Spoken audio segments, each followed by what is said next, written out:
एक छोटा सा प्रसंग महाभारत का आता है कि जब महाभारत के युद्ध में कौरवों की मृत्यु हुई तो उस समय महाराज उनकी माताजी गांधारी जी के मन में यह भाव आया कि मैंने सुना है कि मेरे बच्चे बड़े शक्तिशाली थे, मैंने सुना है कि मेरे बच्चे बड़े सुंदर थे।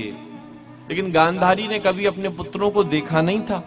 वो तो गांधारी तो महाराज जब पहली बार पता चला कि धृतराष्ट्र अंधे हैं, उसी समय उन्होंने अपनी आंख में पट्टी बांधी थी कि मैं भी जीवन में किसी को नहीं देखूंगी। उन्होंने भी अपनी आंखों में पट्टी बांध ली थी। तो उन्होंने कभी अपने बच्चों को, अपने पुत्रों को कभी देखा नहीं। और जब देखा नहीं तो आज जब उन्हें सूचना मिली कि उनके सारे पुत्रों की मृत्यु हो चुकी है, महाभारत के युद्ध में सबका वध हो चुका है, जब ये जानकारी उनको मिली तो उसी समय उनके मन में महाराज एक इच्छा प्रकट हुई कि मैंने सुना है कि बच्चे मेरे बड़े सुंदर थे, बड़े बलशाली थे। मेरी इच्छा है कि मैं एक बार उनको देखना चाहती हूं, एक बार मैं देखना चाहती हूं उनको। मन में इच्छा है। ये बात चर्चा करने लगी। महाराज धृतराष्ट्र से पूछा, यदि आप कहें तो क्या मैं अपने बच्चों को देख सकती हूं? धृतराष्ट्र ने समझाया, बोले देखो तुम्हारी मर्जी है, मैं कुछ कहूंगा तो नहीं, लेकिन मैं सत्य कह देता हूं, तुम्हारी मर्जी है। तुमने अपने बच्चों को आज तक नहीं देखा, और जब पहली बार देखोगी तो बच्चों को महाराज उनकी लाश देखोगी तो तुम्हें बहुत दुख होगा।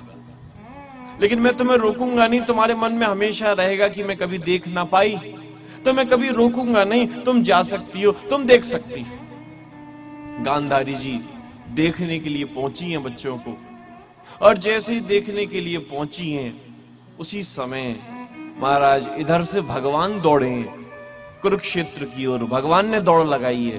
बोले इन 18 दिनों में मैंने इस महाभारत के भयंकर युद्ध से तो पांडवों को बचा लिया, लेकिन शायद आज एक मां के क्रोध से मैं नहीं बचा पाऊंगा। इसलिए भगवान दौड़े कुरुक्षेत्र की ओर। देखते देखते जैसे ही गांधारी जी वहां पहुंची हैं, अपने बच्चों को देखने वाली थी, उसी समय भगवान ने एक लीला कर दी। बोले क्या लीला कर दी? बोले देखते देखते उन्होंने ऐसी लीला करी कि बहुत ज्यादा भूख लगने लगी गांधारी जी को, भयंकर भूख लगने लगी। ऐसी भूख लग रही है, भूख के मारे तड़प रही हैं। ये लीला भगवान की चल रही है, भूख के मारे तड़प रही हैं। और उस तड़प में क्या करें महाराज कुछ समझ में नहीं आ रहा। तो देखा कि देखते देखते एक फल, एक वृक्ष महाराज जमीन में से निकला है, उसमें बड़ा सुंदर एक फल लगा हुआ है। उस फल को पकड़ने के लिए गांधारी जी दौड़ी, उस फल को पकड़ने के लिए दौड़ती जा रही हैं। और महाराज वो देखते देखते वृक्ष ऊपर जाता जा रहा है।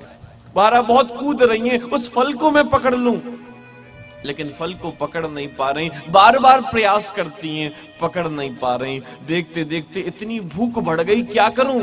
तो उसी समय देखते देखते महाराज बगल में दुर्योधन की लाश पड़ी हुई थी। दुर्योधन को खींचा, दुर्योधन के ऊपर चढ़ गई फल को पकड़ने के लिए।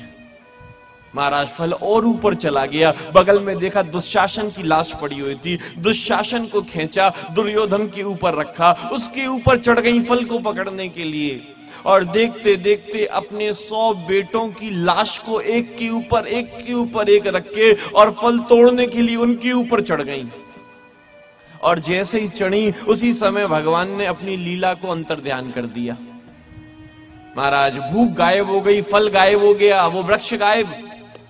अब देखा अपने आप को तो भैया 100 बेटों की लाश के ऊपर बैठी है। आंखों से आंसुओं की धारा बहने लगी, रो रही हैं।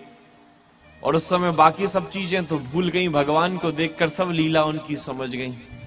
और भगवान से कह रही हैं, हे कृष्ण मैं जानती हूं तुम्हारी लीला को, लेकिन मैं ये जानना चाहती हूं कि ये दृश्य मुझे क्यों देखना पड़ा।